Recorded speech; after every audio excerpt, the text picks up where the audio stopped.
Hello Linux fans, Rob here and welcome to Linux Quest. As always, thank you for watching.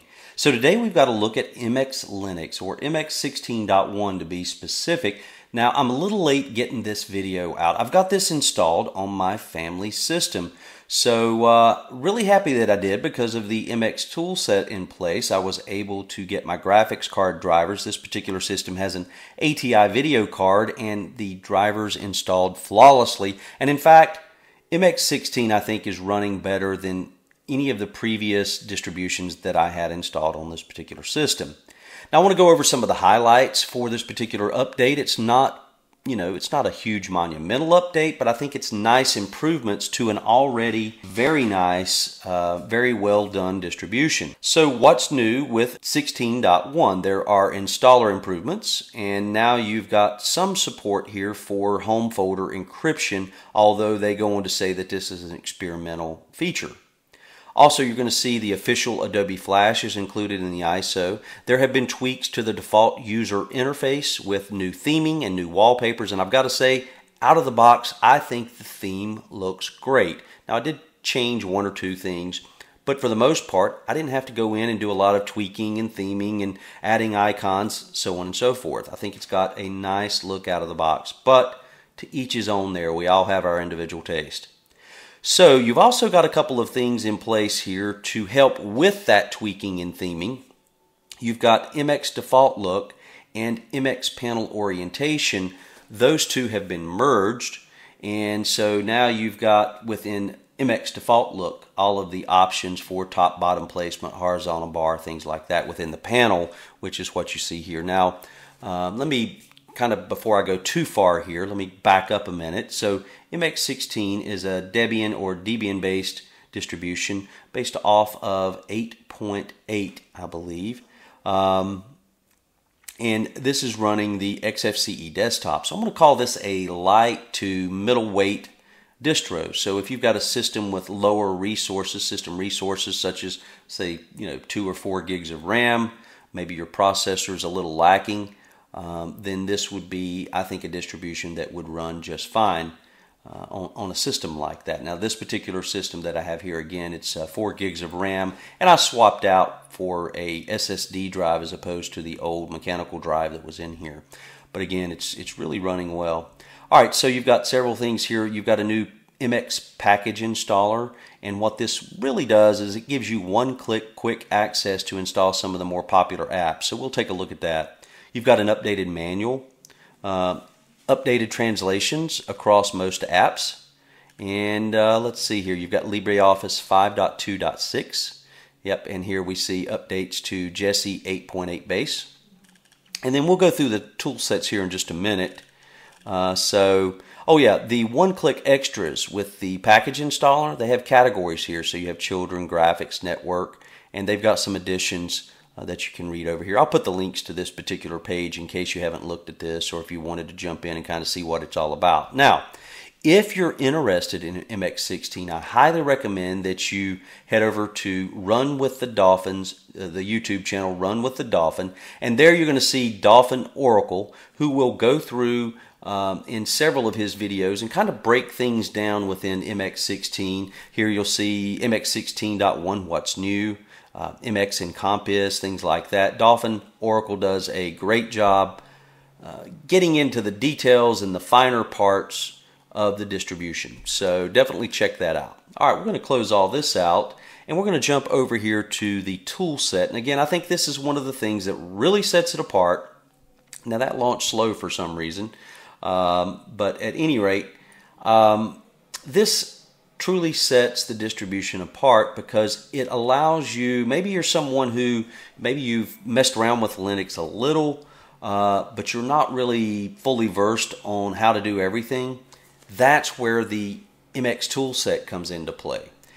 You'll see here from the top, you've got a live USB maker, a snapshot tool where you can create your own live ISO of your system. Now this might be for more advanced people in that where I would see you could use this is, let's say I went in and spent the time to really tweak things. Maybe I moved my panel down here to the bottom or my panel to the top.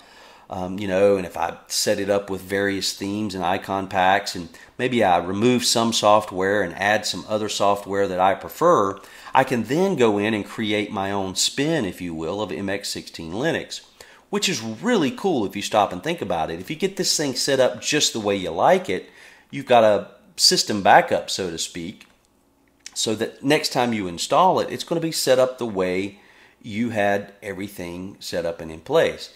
And it's also very cool. Let's say down the road you wanted to install Linux for a friend. He could have your spin, so to speak. Now under maintenance, you're going to see boot repair, a menu editor, which will actually edit the menu here. And this is the whisker menu, which I've made a few changes to. We'll talk about that in a minute. User manager.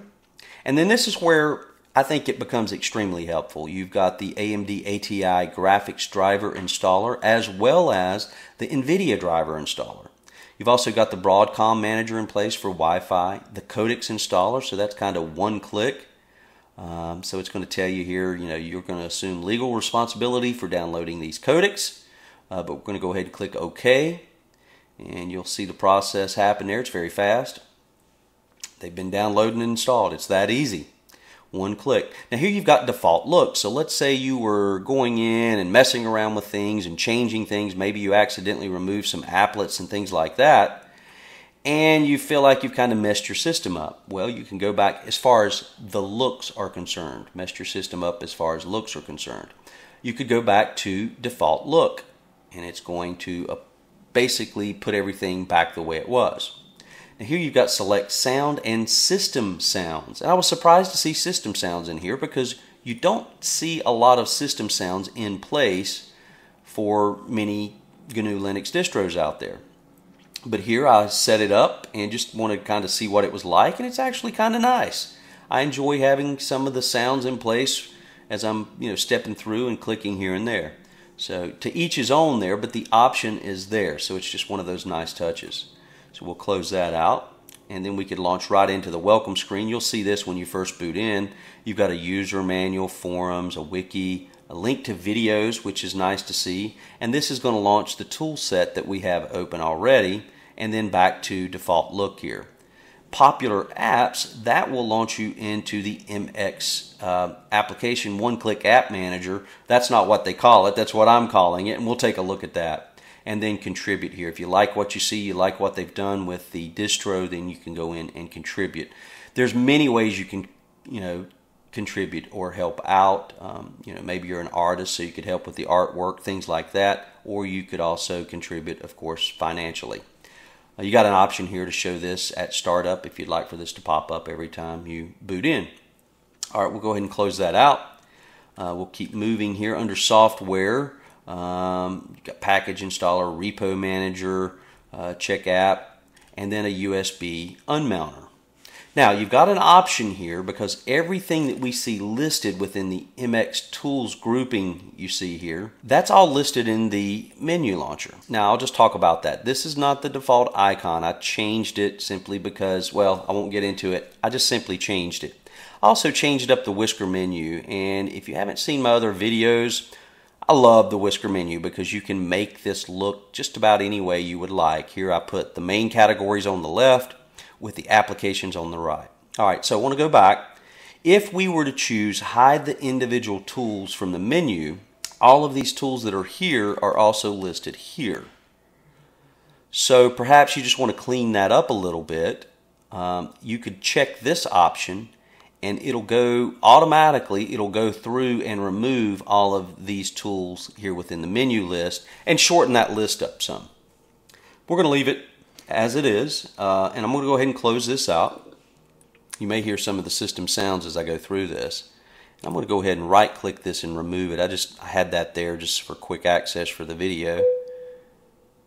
Alright, so we're going to go back up and we're going to go to all here. Now this isn't, as far as having a ton of software installed, it's not a huge ISO file size or anything like that, and it's a light. When I say light distro, I mean it's light in the way it feels and runs, and it's not bogged down with just a crazy amount of software. Although when you kind of run through, it looks like it, but a lot of this is the tools that they have in place, the tools that are in place to make this an easier setup for you.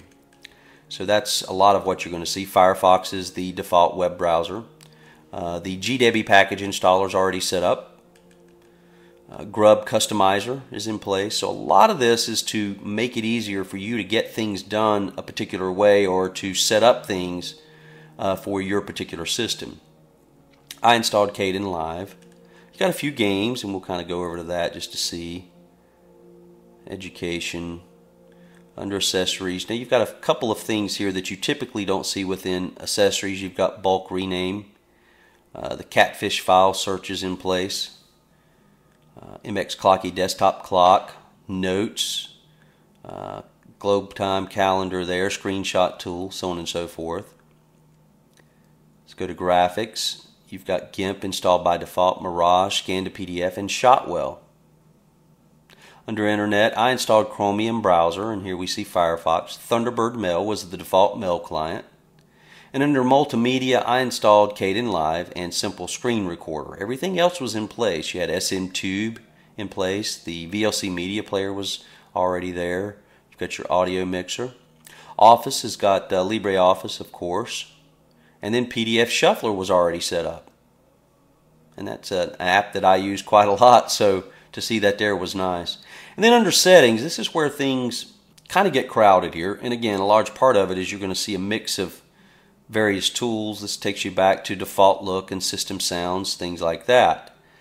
Preferred applications, you could get into that. Let's take a quick look at the settings manager, and then we're going to go over to the MX installer. So under settings, I don't know why, this thing has been running so fast, but clicking on that it seems slow. I mean, it would like pause there, and I'm not sure why.